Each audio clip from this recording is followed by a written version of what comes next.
Marcus Thompson had always dreamed of serving in the Royal Guard, but his journey began with one crushing failure after another. Standing at attention in the recruitment office, his uniform crisp and his posture perfect, he watched as officer after officer shook their heads at his test results.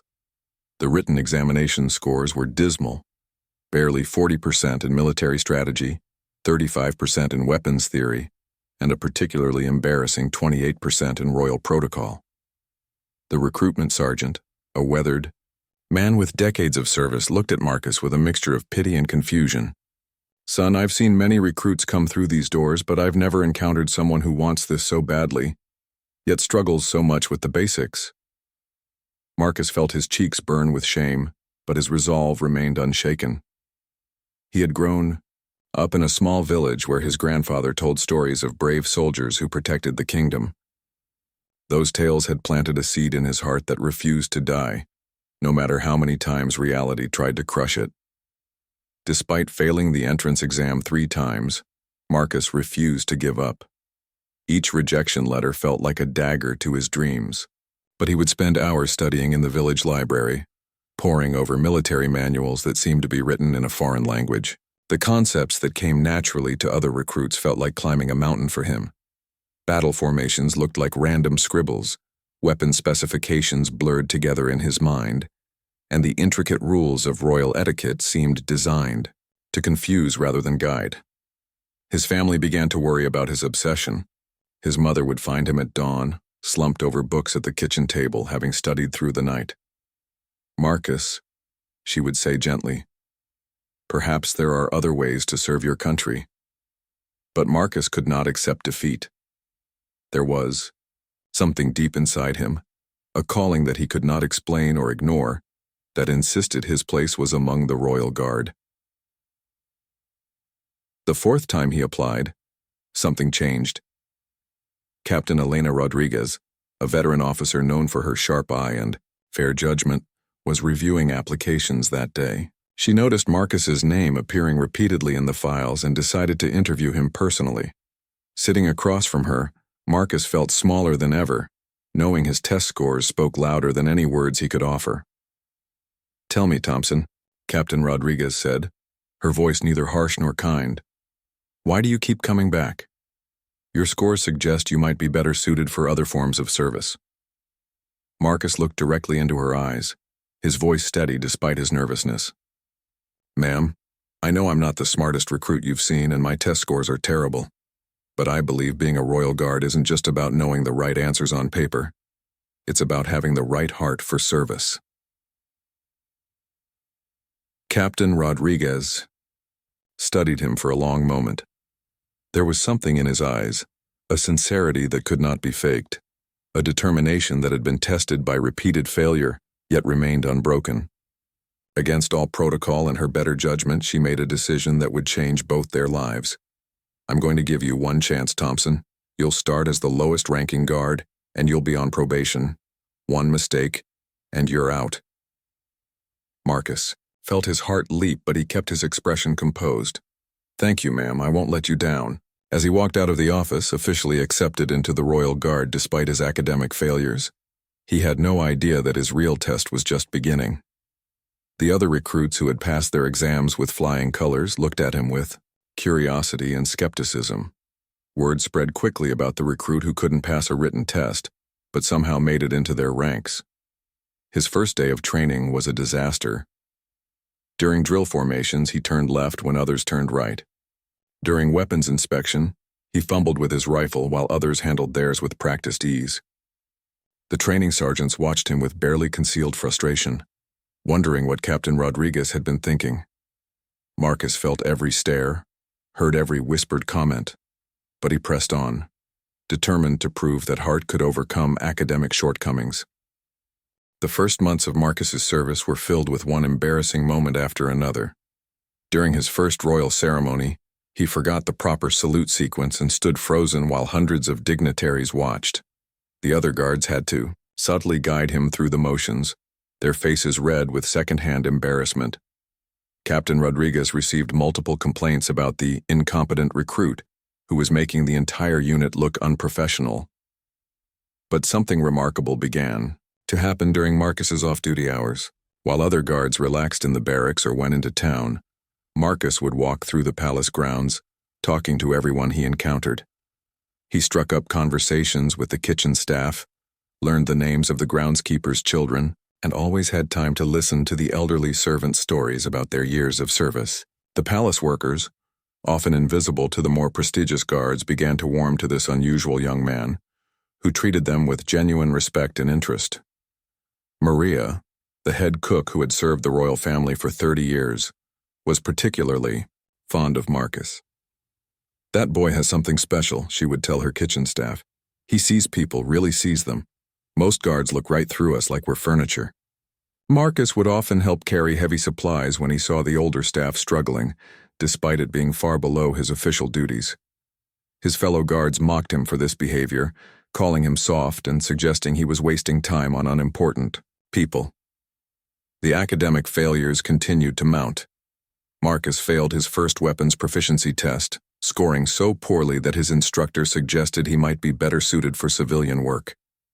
His tactical exercises were disasters, and his written reports were filled with basic errors that made his superiors question his intelligence. There were serious discussions about terminating his service, with several officers arguing that keeping him was damaging unit morale and effectiveness. During a particularly difficult training exercise, Marcus's squad was tasked with navigating a complex obstacle course while maintaining formation. As usual, Marcus struggled with the coordination and timing, causing his entire team to fall behind. His squad mates were frustrated and angry, especially David Chen, a brilliant recruit who had scored in the top percentile on all his exams. "Thompson, you're dragging us all down," David said harshly after they finished dead last. "Maybe it's time you accepted that you don't belong here." That night, Marcus sat alone in the barracks, wondering if everyone was right. Maybe he was fooling himself. Maybe good intentions weren't enough to overcome his obvious limitations. He was considering writing his resignation letter when he heard a commotion outside. Racing to the window, he saw smoke rising from the servants' quarters. Without thinking, he ran toward the danger, while other guards stood frozen, trying to assess the situation and follow proper emergency protocols. The fire had started in the laundry room and was spreading quickly through the old wooden building. Marcus burst through the smoke-filled hallway, shouting for anyone who might be trapped inside. He found old Thomas, the night janitor, unconscious from smoke inhalation, in a back room. Without hesitation, Marcus lifted the elderly man and carried him to safety, then immediately ran back into the building. Other guards had finally arrived and were trying to stop him, shouting that it was too dangerous, but Marcus had heard Maria calling for help from somewhere deeper in the building, fighting through the thick smoke that burned his lungs and stung. His eyes, Marcus found Maria trapped under a fallen beam in the kitchen storage room. The heat was intense and the ceiling was beginning to crack ominously above them. Using strength he didn't know he possessed, Marcus managed to lift the heavy beam just enough for Maria to crawl free. Together, they stumbled out of the building just as part of the roof collapsed behind them. As the fire department worked to control the blaze, Marcus stood with soot-covered clothes and singed hair, making sure both Thomas and Maria received proper medical attention.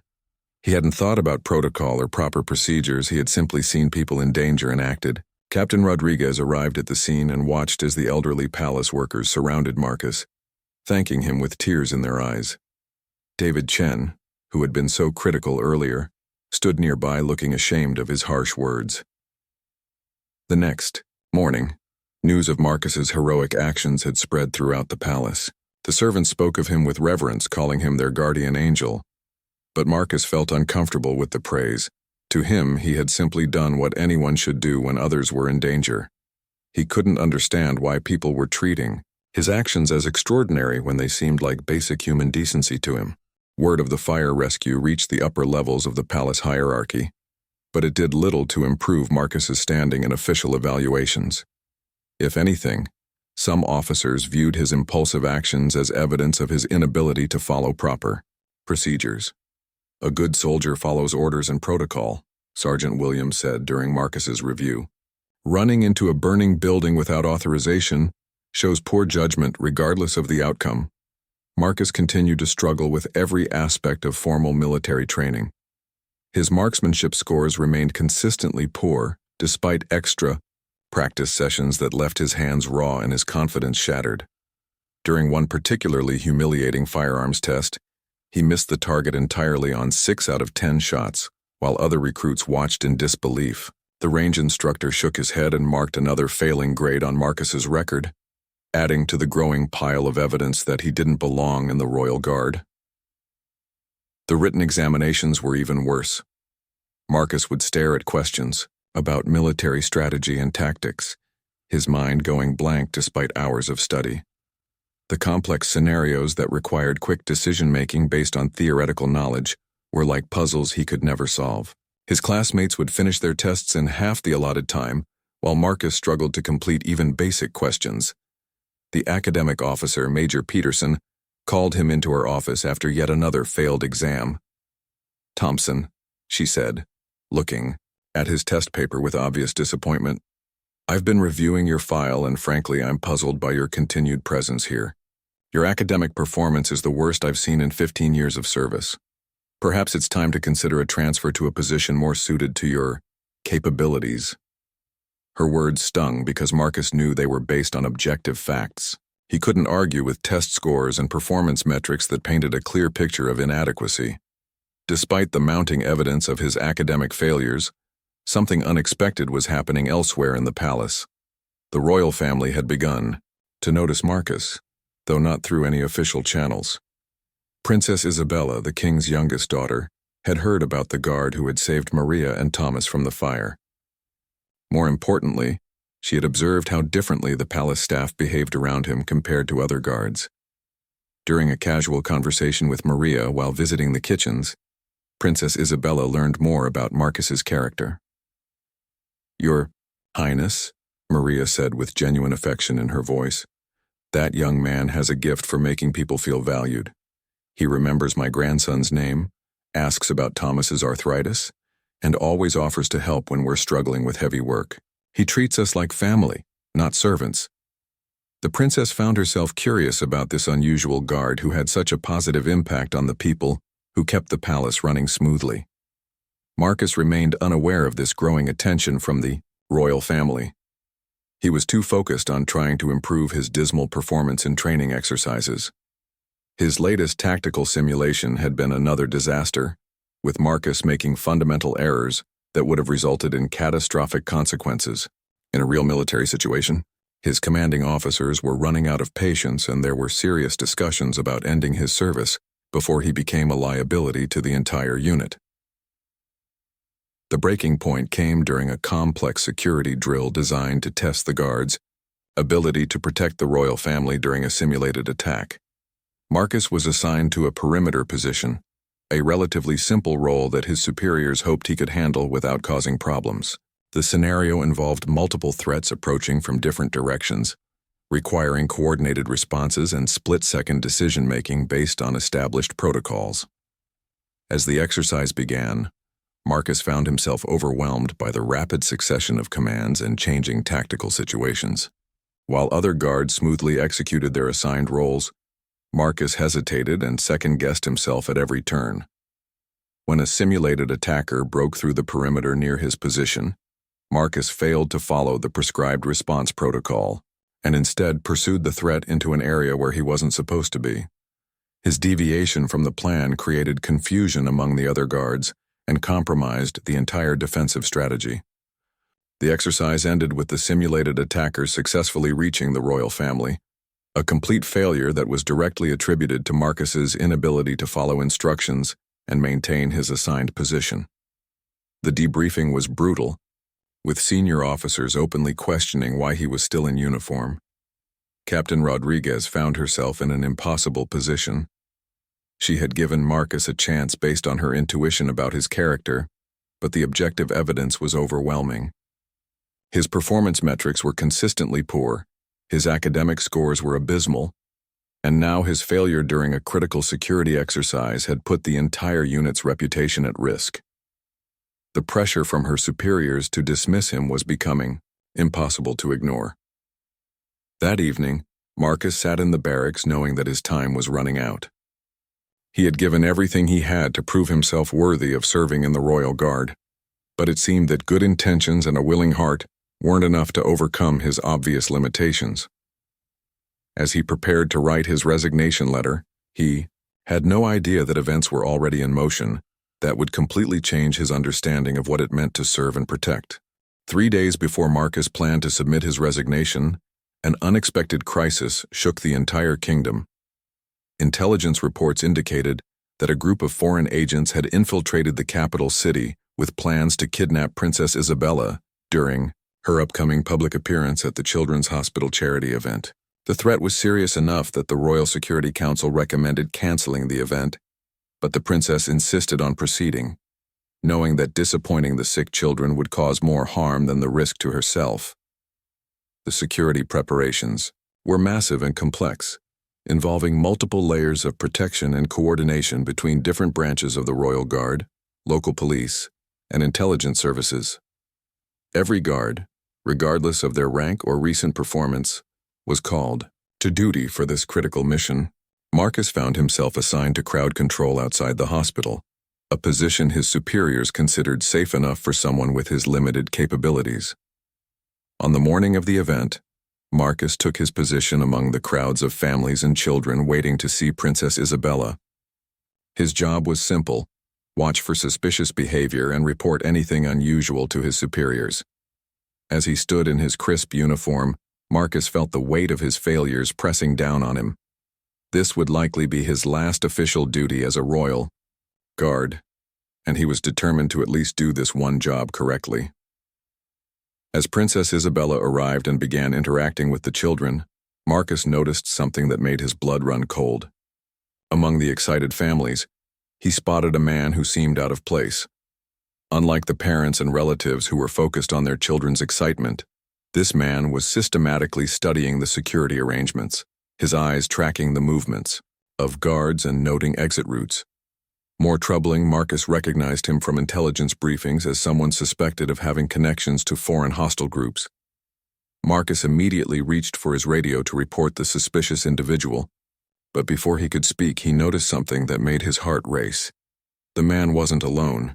Marcus's untrained but observant eye picked up on subtle signals and coordinated movements that suggested at least 3 other individuals were working together, positioned at strategic points around the hospital entrance. While his fellow guards were focused on their assigned sectors and following established protocols, Marcus saw the bigger picture that was developing. The textbook response would have been to radio his observations to command and wait for instructions. But Marcus realized that by the time the information went up the chain of command and back down to operational units, it might be too late. The suspicious individuals were moving into position for what appeared to be an imminent action. Princess Isabella was completely exposed, surrounded by children and families with no easy path to safety if something went wrong. Marcus made a decision that would have horrified his training instructors, but felt absolutely right in his heart. Instead of following protocol, he began moving through the crowd, using his knowledge of the palace staff and his natural ability to connect with people to quietly alert key individuals. He whispered to Maria, who was volunteering at the event, asking her to casually move closer to the princess and be ready to help guide her inside if needed. He caught the eye of Thomas, who was working security at a side entrance, and used subtle hand signals to indicate potential trouble.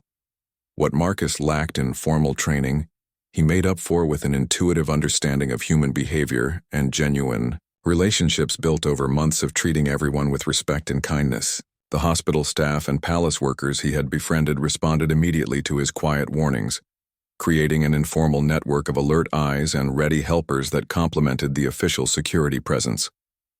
As the event continued, Marcus watched the suspicious individuals with growing concern. They were definitely coordinating their movements, and their attention was completely focused on Princess Isabella rather than the children's program. When one of them began reaching into his jacket in a way that suggested he was preparing to act, Marcus knew he had seconds to prevent a disaster. Without thinking about his poor test scores, his failed examinations, or his reputation as the guard, who couldn't follow orders, Marcus moved with the instincts that had driven him into the burning building months earlier. He pushed through the crowd with quiet urgency, positioning himself between the suspected threat and Princess Isabella, just as the man pulled out what appeared to be a weapon. "Gun!" Marcus shouted, the first time his voice had been heard clearly, during any official operation. In the same instant, he tackled the armed man, using his body as a shield to protect the children and families nearby. The crowd erupted in panic, but Marcus's earlier preparations proved invaluable. Maria and the other staff members he had alerted were already moving the princess toward safety, while Thomas had secured the side entrance to prevent escape routes. 3 other suspects tried to execute their backup plan, but Marcus's network of informed allies had created chaos in their carefully orchestrated scheme. Instead of finding clear paths and distracted security, they encountered alert hospital workers and palace staff who blocked their movements and raised immediate alarms. Within minutes, all 4 suspects were in custody, and Princess Isabella was safe. As the dust settled and investigators pieced together what had happened, a remarkable truth emerged. Marcus's failure to follow standard protocol had actually prevented a sophisticated kidnapping attempt that might have succeeded if handled through normal channels. His ability to see patterns that others missed, combined with his genuine relationships throughout the palace community, had created an effective security network that complemented and enhanced the official protection systems. The investigation into the thwarted kidnapping attempt revealed the sophistication of the plot and how close it had come to succeeding. The foreign agents had spent months studying the royal family's security procedures, identifying weaknesses in standard protocols and timing their attack for maximum chaos. According to intelligence analysts, their plan would likely have worked if executed against a traditional security arrangement, focused solely on official procedures and hierarchical command structures. Princess Isabella herself requested a private meeting with Marcus, much to the surprise of the palace hierarchy. In a quiet room away from the formal protocols that usually governed such interactions, she thanked him personally for his actions. "Marcus," she said, using his first name in a way that shocked the attending officials, "you saved not just my life but the lives of all those children and families. More importantly, you saw what others missed because you understand something that can't be taught in any military manual."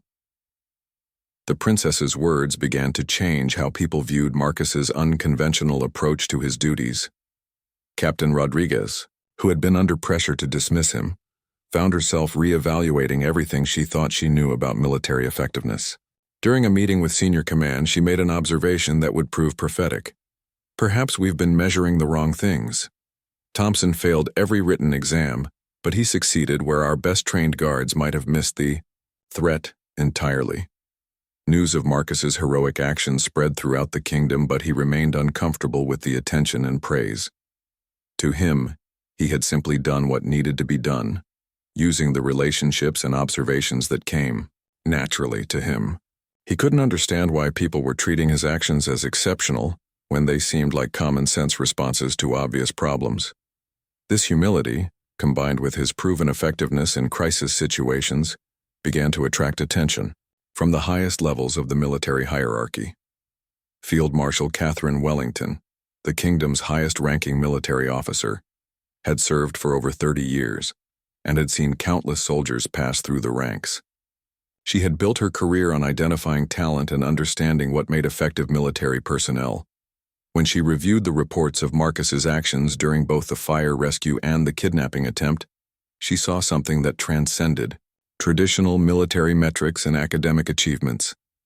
The field marshal requested Marcus's complete file, including all his failed examinations, poor performance reviews, and the documented concerns about his ability to serve effectively. As she studied the papers, a pattern emerged that intrigued her. While Marcus consistently failed at theoretical knowledge and standardized procedures, he excelled in real-world situations that required quick thinking, genuine courage, and the ability to inspire others to action. Field Marshal Wellington decided to conduct her own assessment of Marcus, bypassing the normal chain of command that had repeatedly found him inadequate. She arranged to observe him during his regular duties, watching how he interacted with palace staff, how he approached his responsibilities, and how others responded to his presence. What she discovered confirmed her suspicions about the limitations of traditional military evaluation methods.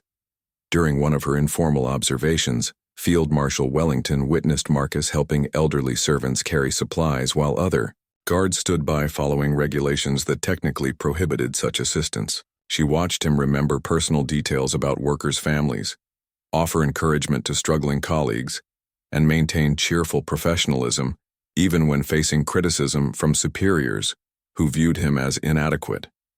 These behaviors, which had been criticized as unprofessional by some officers, revealed a character that impressed the seasoned military leader. The field marshal also spoke privately with Princess Isabella, who had become an unexpected advocate for Marcus's unique qualities. "Field Marshal," the princess said during their conversation, "I've been protected by hundreds of guards throughout my life, all of them well-trained and professional.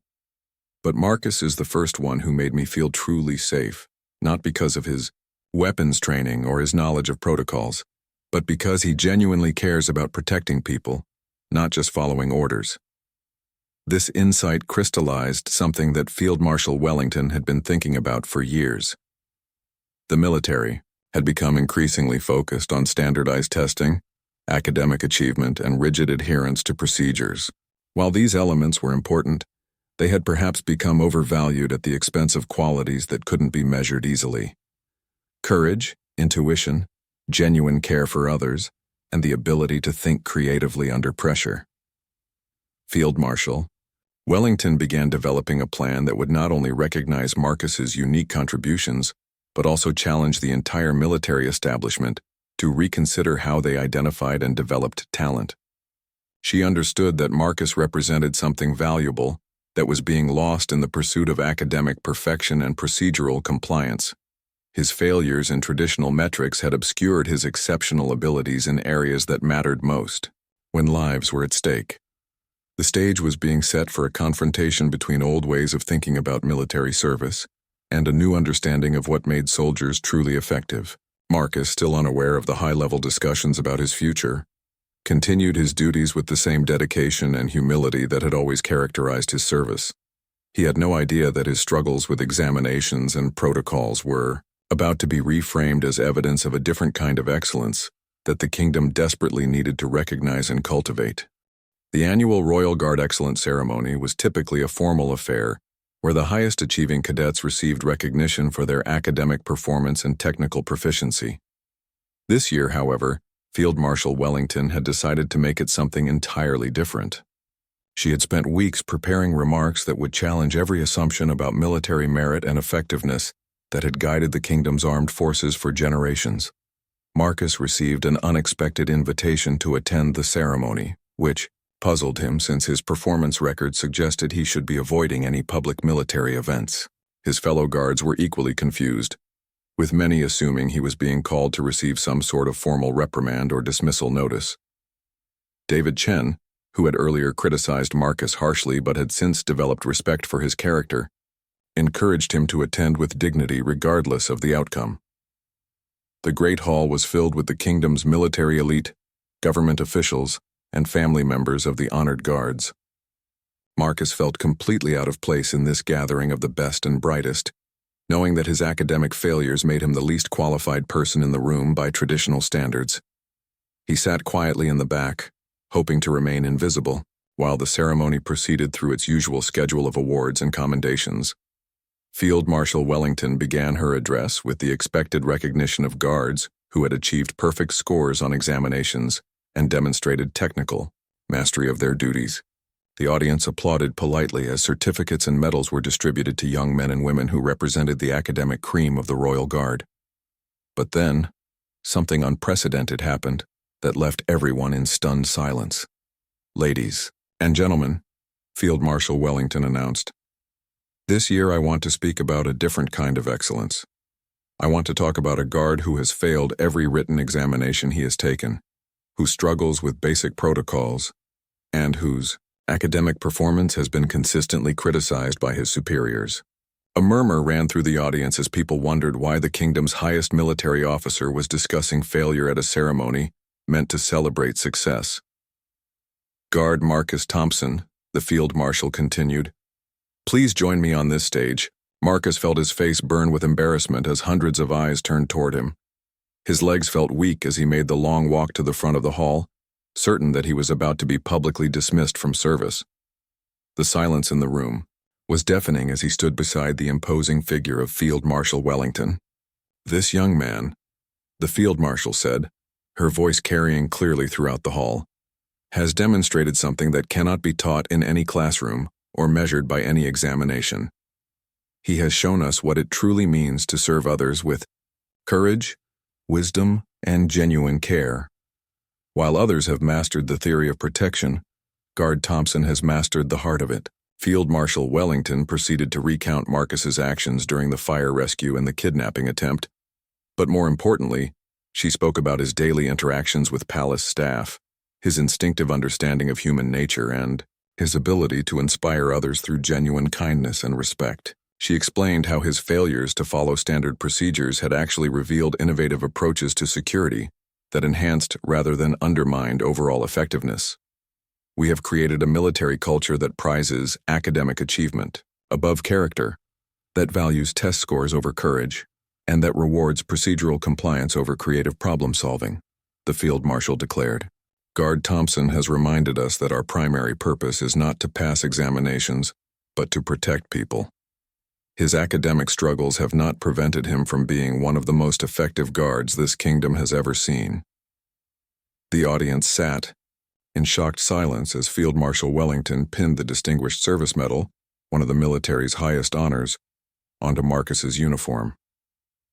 This medal was typically reserved for guards with decades of exemplary service and outstanding academic records. The symbolism of awarding it to someone who had failed every military exam was not lost on anyone present. "From this day forward," Field Marshal Wellington announced, "Guard Thompson will serve as my special advisor on human-centered security approaches. His insights will help us develop training programs that balance academic knowledge with the character traits that make soldiers truly effective in protecting others." The hall erupted in confused murmurs, with many officers struggling to process this dramatic reversal of traditional military values, as Marcus stood on the stage, overwhelmed by the unexpected honor and recognition.